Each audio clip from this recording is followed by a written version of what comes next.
This is Dean Berman. He's an ordinary, everyday kind of guy. The sort of man who might help you with some home improvement. Because Dean is a painter and decorator, but one with a dream. He works hard, enjoys a pint with his mates, but Dean longed to be a wildlife cameraman. And this is the story of how Dean followed that dream. By spending every penny he earned, travelling to the most exotic, far-flung corners of Leicestershire. You've got to be joking. Dean proved you can find beauty in the most unexpected places.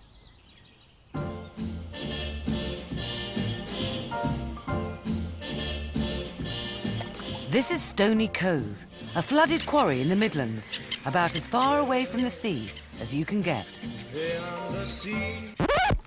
But it's where Dean's filming adventure began, and for divers, it's legendary. I'm in the middle of the Pacific diving some war wrecks, and there was a dive guide there who could hardly speak a word of English. And he turned around and he said, "Stony Cove, you know."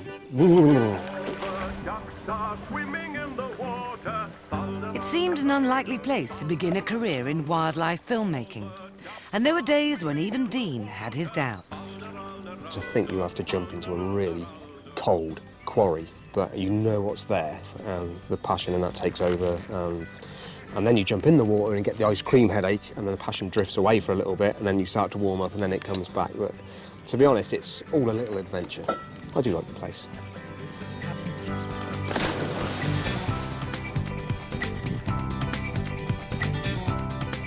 It wasn't long before Dean was capturing images that were surprising even his fellow divers. It's like a sort of little wonderland. You know, and you swim through and you go, wow, look at this. And then you turn around, your buddy's got eyes stuck at the mast, giving it that, and we're all both giving it that. So the camera's rolling and it's fantastic. It looks superb. The nicest thing I ever see is they look at it and say, "Where'd you film that?" And you say, "Oh, I've just been in there." And, no, I've been in there, and the viz is like this. And I'm saying, "Aha, got you." And that's, you know, that's what I like to do. So Dean had a place to film and an eye for a shot. But if he was going to turn heads, he'd need an exciting subject. And one legendary predator fitted the bill perfectly. I always call them the Salvador Dali-inspired nuclear submarine with teeth. Mainly what I heard was myth and legends.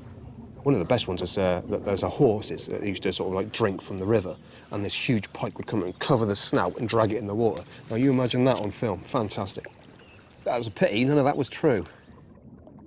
Maybe not, but Dean did start to capture a bit of pike aggro as these powerful predators sorted out the local pecking order.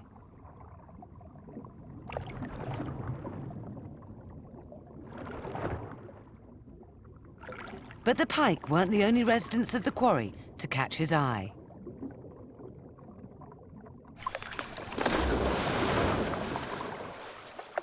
Dean found another photogenic fish waiting patiently at the bus stop, a favourite dropping-in point for the divers. These are perch. At first, it didn't look like they were going to make the most exciting subjects. All they wanted to do was perch. But it turned out they weren't being lazy. They were just waiting for the right moment. If you ever watch these programmes with these huge sardine bait balls, and all of a sudden the sharks come up, you imagine like a real smaller, scaled-down version, and you've got that in here.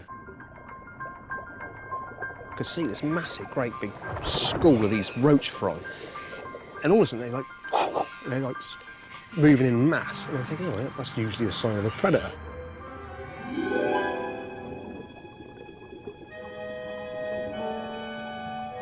And coming past me, 3 or 4 of these little perch, little thugs.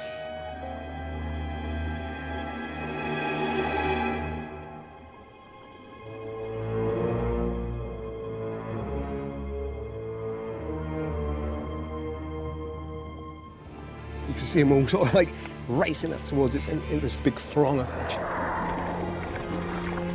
I'm thinking, whoa, I'm on Blue Planet.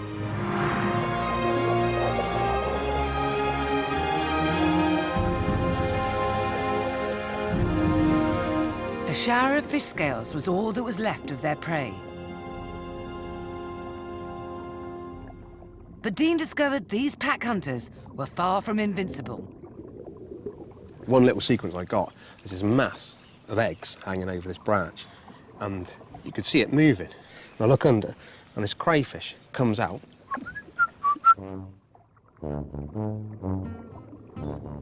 He's got a line of eggs in his claw. I mean, they've got no chance against a pack of perch at all, but yeah, give it some.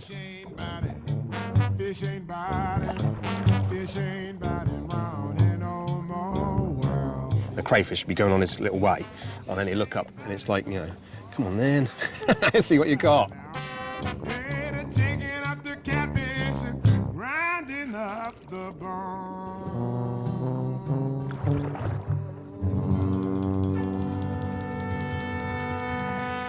The perch had given Dean some dramatic moments. But 4 months and 100 dives after his filming adventure began, Dean captured something that had never been filmed before. And it was the pike that really made his day.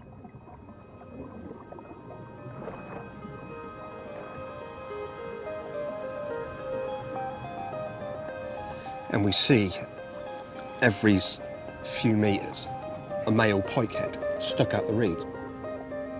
Next thing out the side of the view is like one female coming over, and then another one, and then another one, and then another female. That was the first time I'd seen it. I actually sat there watching it. Once a year, groups of females spur the reluctant males into a graceful courtship display.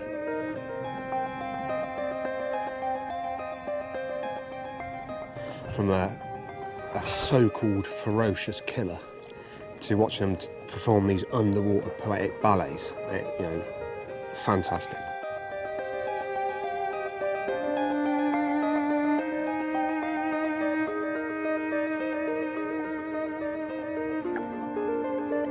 Dean had done it, recorded a sight few have seen, and perhaps no one has ever filmed.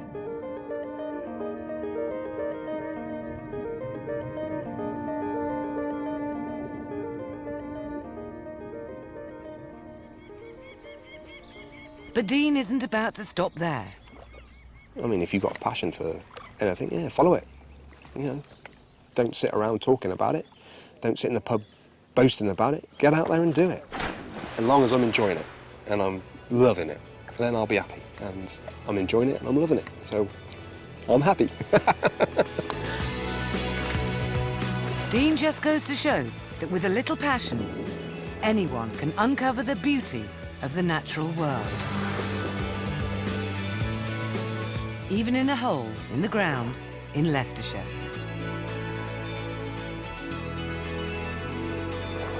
Not bad for a boy from Chipping Norton.